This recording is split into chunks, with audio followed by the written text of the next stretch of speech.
welcome to RupEng-News. Hello there, very good evening indeed. I'm Sharon Mascarenhas. And I'm Clifford Richards. First of all, a look at the headlines. The President begins an official tour of China, further strengthening friendly ties between the two countries. President Mahinda Rajapaksa completes 43 years in his parliamentary life. JVP's trade union movement faces a severe setback following the miserable failure of their token strike. The Indian Prime Minister pledges that he will not allow extremism and violence. Britain and France say that the weapons embargo against Syria should be eased. Moving on to the news in detail. President Mahinda Rajapaksa begins an official tour of China, further strengthening friendly ties between the two countries. He arrived in Beijing early hours of today. Well, this is the first official visit of a head of state in an Asian country after the appointment of the new president of China, Xi Jinping. Well, this report has been filed by Mohan Karuratna of RupEng, who is now in Beijing to cover the president's visit.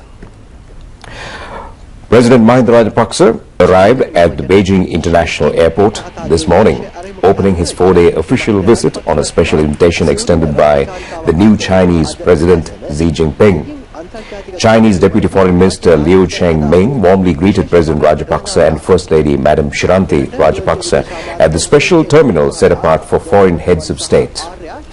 Sri Lankan Ambassador in China, Ranjit Uyangoda, and the embassy staff were present. President Rajapaksa will hold bilateral talks with the Chinese President, Vice President and also the Prime Minister during his 4-day stay in China. He will also participate as a special guest in 2 international conferences to be held in that country. Foreign Minister G.L. Peris, Minister Douglas Devananda, Vimal Weerawansa, Foreign Affairs Supervisory MP Sajin Divas Gunawardena, Parliamentarians H.M. Asber, Nama Rajapaksa, Presidential Secretary Lalit Veeratunga and Chief of Presidential Staff Gamini Senarath are accompanying the President during his tour of China. පාර්ලිමේන්තු මන්ත්‍රීවරුන් වන H.M. Aswer, Namal Rajapaksa, ජනාධිපති ලේකම් ලලිත් වීරතුංග, ජනාධිපති කාර්ය මණ්ඩල ප්‍රධානී ගාමිණී සෙනරත්න මහත්වරුන්ද ජනාධිපතිතුමන් සමග මෙම චාරිකාවට එක්ව සිටිනවා. Sri Lankan Ambassador in China, Ranjit Uyangoda, noted that the main aim of this visit is to transform the historic relations between the two countries to high-level relations. Sri Lanka will get socio-economic, political and cultural benefits from the President's tour of China.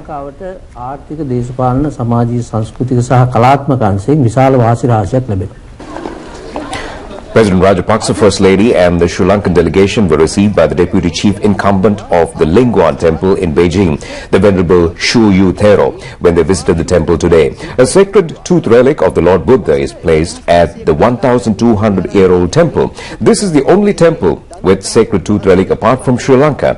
The Venerable Pahiyan Thero had brought this sacred tooth relic to China from Pakistan during the 5th century. President Rajapaksa paid homage to the Buddha statue, which was offered to the temple by him during his previous tour of China in 2003. After conducting religious observances at the temple, the Sri Lankan President called on the chief priest of the Lingguan Temple, Chung Xiang.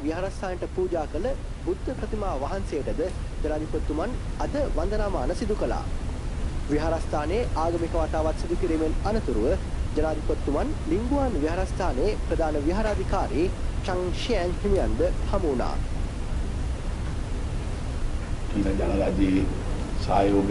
President Rajapaksa noted that the support of the Chinese government and the blessings of the Mahasangha and the people have helped to defeat terrorism and to restore peace, as well as to move the country towards development. If there is peace in the country, then the Buddha Dhamma could be inculcated in the minds of the people, he says. The strong bonds between the two countries and the people have been protected due to Buddhism. He said that our friendship is always with the temple, people and the Chinese government.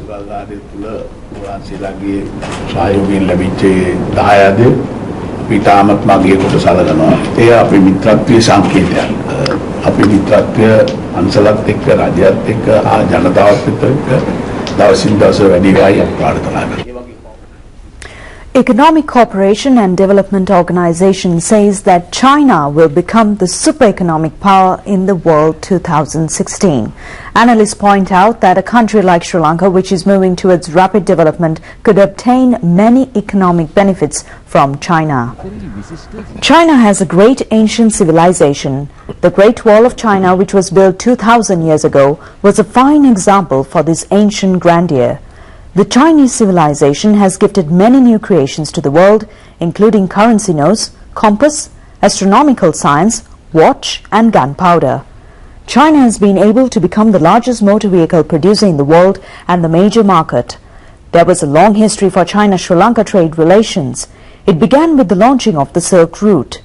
Trade relations between the two countries have been strengthened with the establishment of the diplomatic relations in the year 1956. Chinese President Zhou Enlai's visit to Sri Lanka had confirmed the strengthening of these ties since that year. China-Sri Lanka relations had been retarded to a certain extent due to the establishment of ties by Sri Lanka with the capitalist countries after the year 1977. Sri Lanka is maintaining a close relationship with China since the year 2005. China has made a great contribution and sponsorships for Sri Lanka during the period of President Mahinda Rajapaksa. It has greatly helped to overcome development targets following the dawn of peace. The Chinese government has provided financial provisions for mega development projects such as the Hambantota Port, Express Highway, Mattala Airport, Nelumpokuna Theatre. China extends support to Sri Lanka as and when it faces challenges internationally. President Mahinda Rajapaksa completes 43 years as a Member of Parliament, and we have a brief account on this journey. President Mahinda Rajapaksa was appointed as the Chief Sri Lanka Freedom Party organizer of the Beliatta electorate following the demise of Mr. D.A. Rajapaksa way back in 1967. He served as an SLFP activist in the youth organization of the party. Earlier, he entered Parliament as the youngest member, winning the Beliatta electorate by a majority of 6,626 votes in the 1970 general election. He was honoured in Parliament by being assigned to deliver the vote of thanks for the throne speech of the United Front government.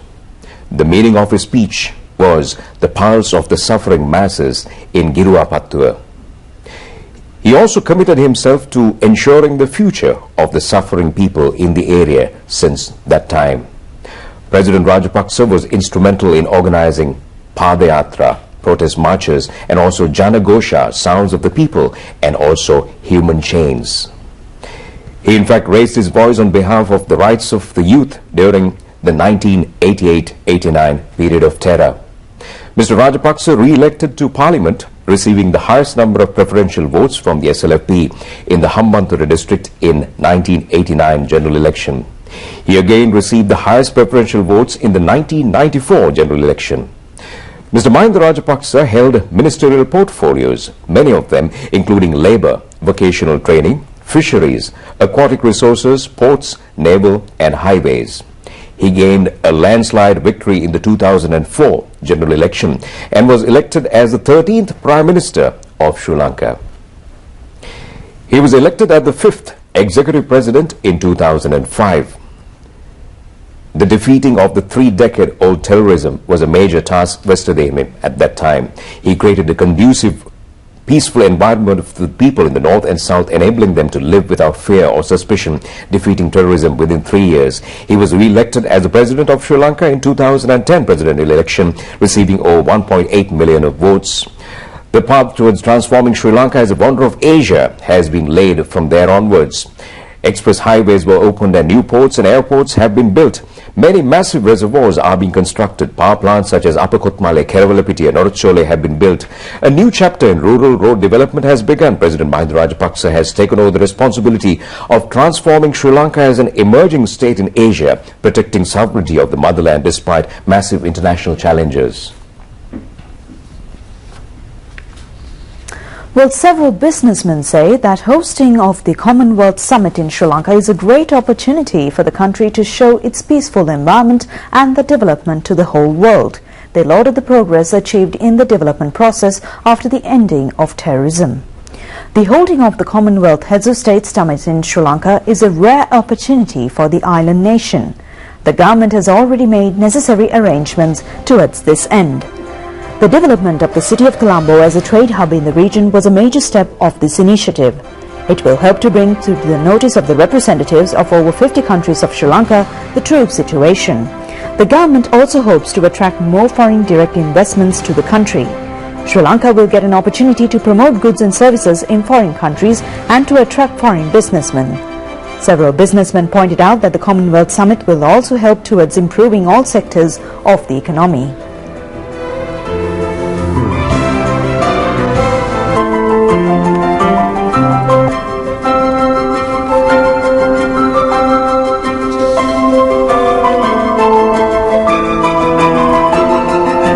I think it's a great opportunity for Sri Lanka to showcase Sri Lanka, the developed, the new Sri Lanka.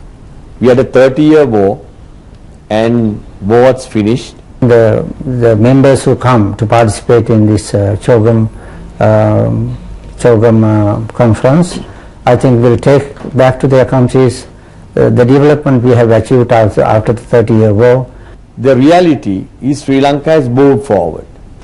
We have created a new Sri Lanka, and the reconciliation process, what's happening in the north, the new investments, the infrastructure development which has been taking place in the last 3 years, they will see it with their own eyes. They will take the message back to their countries and say that Sri Lanka is on the path of development, and it has peace, and people are friendly, and there's a friendly atmosphere, and therefore it is a country which the European people and the Western people should go and invest.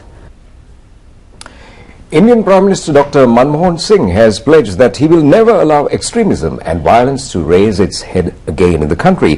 He vehemently condemned the brutal attack against a group of Congress party members in the dense forest at Chhattisgarh in central India. Well, at least 24 people were killed when Maoist rebels ambushed a convoy carrying regional leaders from India's ruling Congress party in a dense forest at Chhattisgarh in central India. This was one of the deadliest such attacks in recent years. An Indian Congress party leader in Chhattisgarh state, Nandakumar Patel, was among the dead. The attack took place at Darbagati Valley, located 345 kilometers away from Jaipur town, at around 5:30 p.m. last Saturday. Police said that around 200 Maoist rebels participated in the attack. 32 people sustained injuries. Congress party leader Sonia Gandhi vehemently condemned this attack against democracy of India. She hailed those who died in the attack as heroes who sacrificed their lives for democracy. Sonia Gandhi inquired into the welfare of the injured when she visited Jaipur town. Indian Prime Minister Dr. Manmohan Singh, Rahul Gandhi and senior government officials were also present. Congress party supporters have launched the protest campaign in India expressing the protest against the attack. In local stories, Higher Education Minister S.B. Dissanayake says that a strong unitary state is essential to face future challenges in the country. He emphasized the need of desisting from actions that will weaken this framework. Minister S.B. Dissanayake made these observations when he participated in the Prabhataya program of RupEng today. He added that a mental situation has been created in the country to think, conduct and live separately due to wrongdoings of great political parties, businessmen and Sinhala, Buddhist and Christian and Hindu people.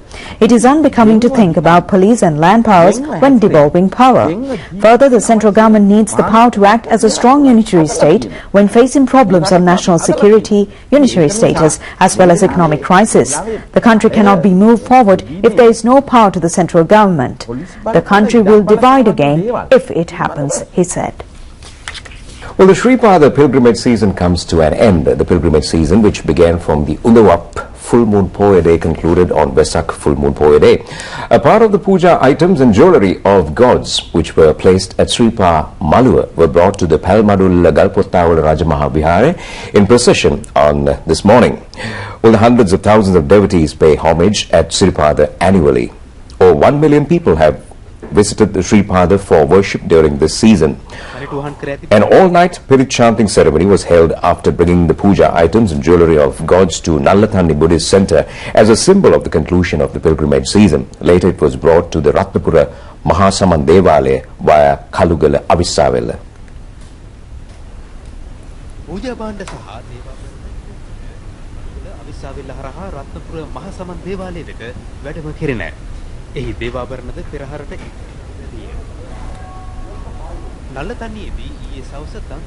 A Dansala was conducted at Nallathanni yesterday. Stocks of rice and Muthukuda were presented to 21 Hindu Kovils in the area.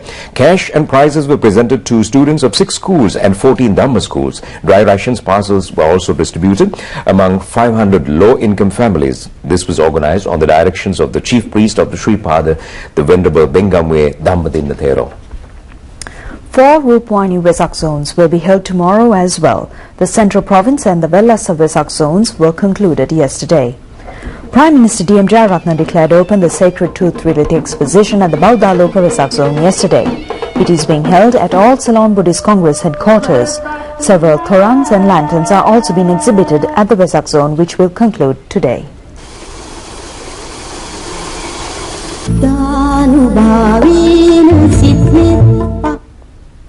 The Puja Vesak zone, organized by the Devala Mount Lavania Municipal Council for the 6th time in succession, will conclude tomorrow. 5 pandals, Vesak lanterns and 70 feet replica of Sri Pada were the highlights of the Vesak zone.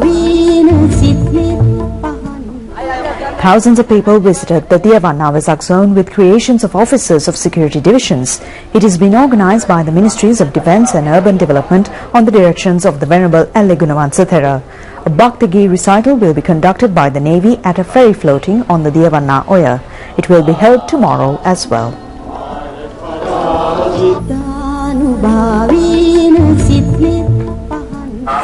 The Gampola Vesak zone will conclude tomorrow. 6 pandals and around 100 lanterns are being exhibited at this zone. The exposition of the sacred hair relic brought from Bangladesh is being conducted at the Gampola Ratanagara Hair Temple. The Central Province Vesak Zone, jointly organized by the Information and Media Ministry, Central Province Chief Minister's Office and the Provincial Council, which was conducted from Tennekumbura Junction to Digana, had been concluded yesterday. Chief Minister Saratheka Naika was the chief guest at the presentation of awards to the winners of the Vesak Lantern competition.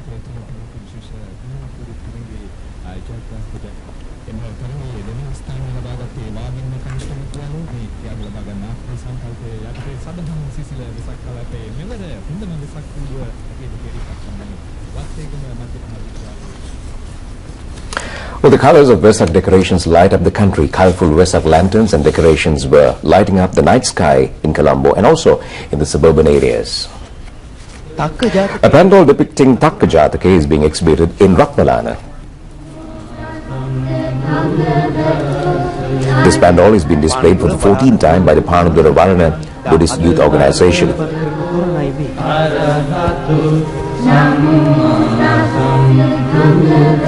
A colorful Vesak pandal is being exhibited at Galborel in Kalania.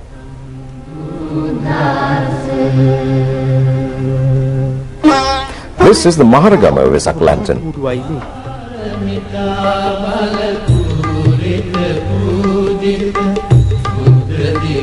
Another Vesak lantern depicting the Baka Jataka is being displayed in Maharagama.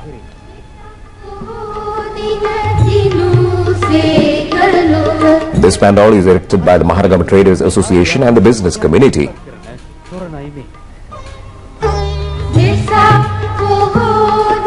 A Vesak lantern is being exhibited at Panadura, Sirinanda Pirivena.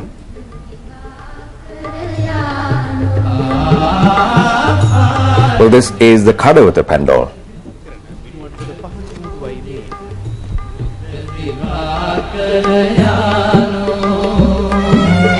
Kadawatha නගරයට තොරණක් ඉදි කර තිබේ.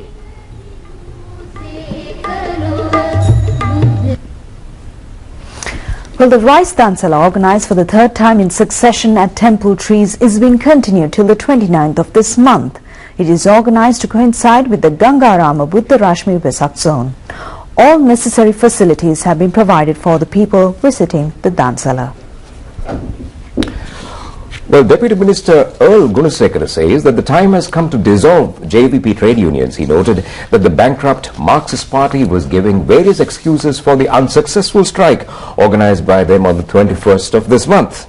The UNP and the JVP have claimed that their joint trade union action has a great island-wide strike. The JVP trade union campaign is now facing a severe setback following the unsuccessful strike.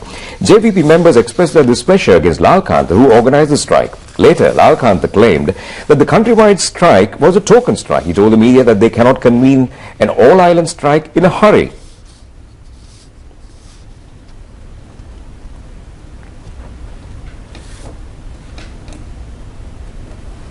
Deputy Minister Gunasekara noted that Lal Kanta is now telling a new story. He's claiming that they cannot conduct countrywide strikes in a hurry. Mr. Gunasekara pointed out that the JVP has accepted the fact that they cannot do such things.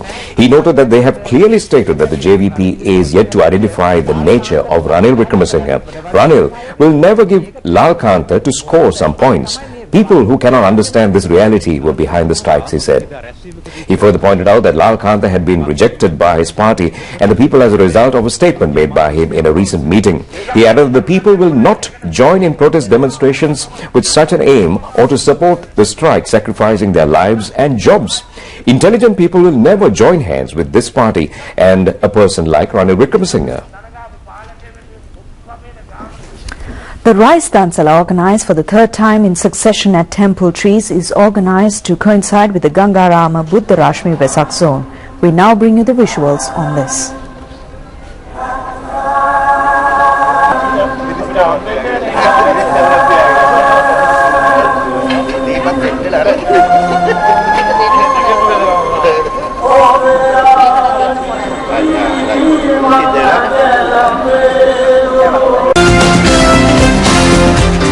And welcome to Sports News on RupEng. Sri Lanka's cricket team left for England in the early hours of today to participate in the Champions Trophy cricket tournament. Sri Lanka will meet New Zealand in the first match at Birmingham on the 9th of June. The National Cricket Council has decided to cancel the Championship Trophy cricket tournament from next year. Under this setup, 8 teams will be participating in the final Champions Trophy.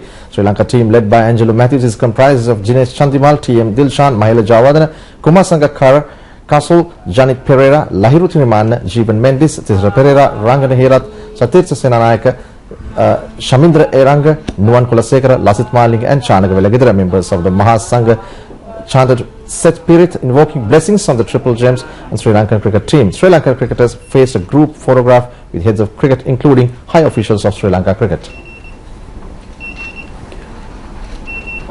Sri Lanka skipper Angelo Matthews said that Sri Lankan team had undergone vigorous practice sessions for the Champions Trophy. The team is in high morale and they are prepared to face any challenges of the other countries participating in this tournament.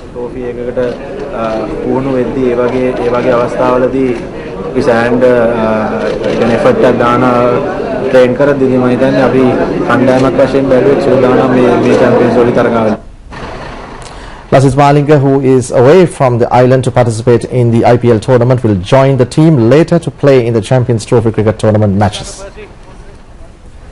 Well, that we wrap up today's bulletin of RupEng News. Thanks a lot for joining us. Good night.